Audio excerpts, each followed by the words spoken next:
হে WhatsApp, কী অবস্থা সবার? সবাই নিশ্চয়ই ভালো আছেন। আর আমি জাহিদ হাসান চলে আসলাম বরাবরের মতো আরও একটা নতুন ভিডিও নিয়ে।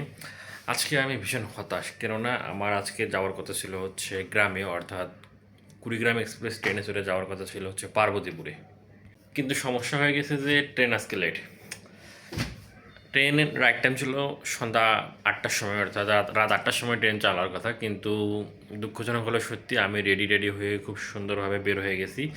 বের হয়ে প্রায় 2-3 মিনিট হেঁটে মেইন রাস্তার কাছাকাছিও চলে গেছিলাম। যাওয়ার পর যে জিনিসটা ঘটলো আমার সাথে, ফোন বের করে হঠাৎ করে মনে হলো যে একটু ফোনটা চেক দিই। ফোন বের করে দেখলাম ট্রেন লেট। এসএমএস দিয়েছে তারা 2-3 মিনিট আগে, অর্থাৎ আমি বাসা থেকে বের হওয়ার পর তারা আমাকে এসএমএস দিচ্ছে, এবং সেখানে দিছে সন্ধ্যা 8টা বেজে যে ট্রেনটা চলার কথা কুড়িগ্রাম এক্সপ্রেস, সেটা যাবে 23টা 10 মিনিট, অর্থাৎ 11টা 10 মিনিটে। How funny! তো বেশ মনটা খারাপ হয়ে গেল। তারপর আবার বাসায় চলে আসলাম। এখন 10টা বেজে গেছে, এখন আমাকে আবার বের হইতে হবে, এবং আমি এখন বের হয়ে যাব এয়ারপোর্টের উদ্দেশ্যে। চলেন ঢুলতে ঢুলতে ঘুম ঘুম চোখ নিয়ে এয়ারপোর্টের উদ্দেশ্যে যাই।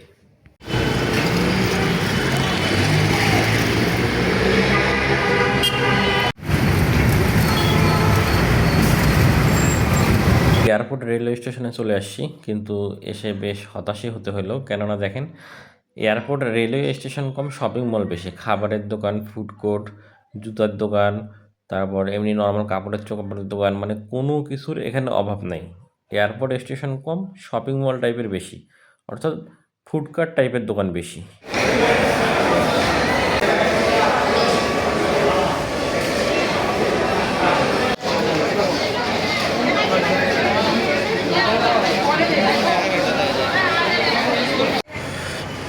ফাইনালি এয়ারপোর্ট রেলওয়ে স্টেশনে চলে আসছি, কিন্তু এয়ারপোর্ট স্টেশনে আরও হতাশ হয়ে গেলাম। যেটা 23টা 10 অর্থাৎ 11টা 10 মিনিটে কুড়িগ্রাম এক্সপ্রেস ছিল, সেটা এখন রিশিডিউল করে এয়ারপোর্ট থেকে দিয়ে দিয়েছে হচ্ছে 12টা 10 মিনিট, মানে আরও 1 ঘন্টা লেট। আল্লাহ মাহবুদ জানে ট্রেন কখন আসবে আজকে। ক্ষুধা লাগছে অনেক, সেই 6টার সময় ভাত খেয়েছি, এখন মোটামুটি 11টা বেজে গেছে, সরি 10টা পার হয়ে গেছে আর কি। তো নিচে যাই, দেখি 2 নম্বর প্ল্যাটফর্মে আসলাম। এই সাইডটা একটু নিরিবিলি, কী খাওয়া যায় দেখা যাক। ক্ষুধা যেহেতু লাগছে, কিছু একটা খাওয়া দরকার। 2 নম্বর প্ল্যাটফর্মে আসে মুড়ি মাখা পাইছি, 20 টাকা হচ্ছে এই একটা প্লেট, ভরপুর প্লেট। সেটা হচ্ছে এখন খাবো, অনেক ক্ষুধা লাগছে। আগে খাই তারপর অন্য কিছু।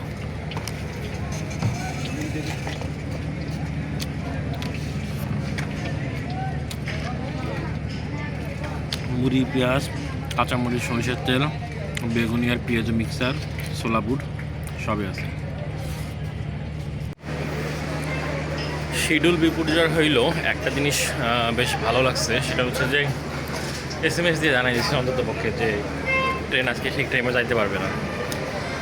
আমি চিন্তা করলাম যে যেহেতু 11টা 10 দিচ্ছে, সেটা হয়তো বা 11:30 বা 12টা হবেই, তো 12টা 10 মিনিটে ছাড়বে ট্রেন। এখন দেখা যাক কখন ট্রেন আসে। এইদিকে আপনাদেরকে একটু প্ল্যাটফর্মটা দেখাই, দেখেন কি পরিমাণ মানুষ ট্রেনের জন্য অপেক্ষা করতেছে। এর অধিকাংশই কিন্তু কুড়িগ্রাম এক্সপ্রেসের যাত্রী, প্রচুর পরিমাণ মানুষ।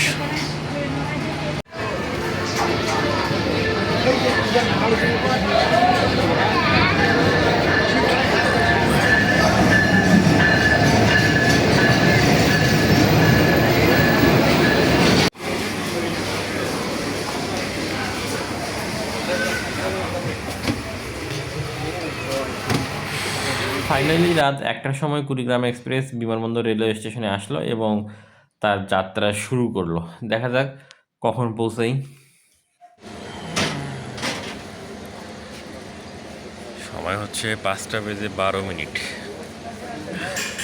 কুত্তাগুলা খেলতেছে, আর কুড়িগ্রাম এক্সপ্রেস আসলে হচ্ছে নাটোর রেলওয়ে স্টেশনে।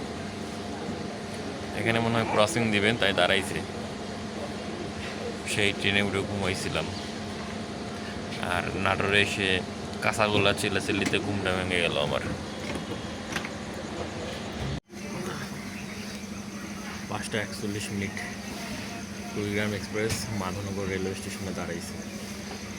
সকাল হয়েছে, উত্তরবঙ্গে এখনও শীত, কুয়াশা, আর বাইরে কি ঠান্ডা বাতাস, তখন কিন্তু কুয়াশা নেই। আজকে আজকে পাসপোর্ট করতে যাব, তো মনে হচ্ছে না যে যাওয়া হয়। যা অবস্থা, দেখি কয়টা বাজে পার্বতীপুর পৌঁছাতে। সেখান থেকে আবার বাসায় যায় ফ্রেশ ট্রেশ হয়ে আবার দিনাজপুর যাইতে হবে 1-1.5 ঘন্টার রাস্তা। আল্লাহ জানে, এখন আমার ব্যাংকেও টাকা জমা দেওয়া হয়নি।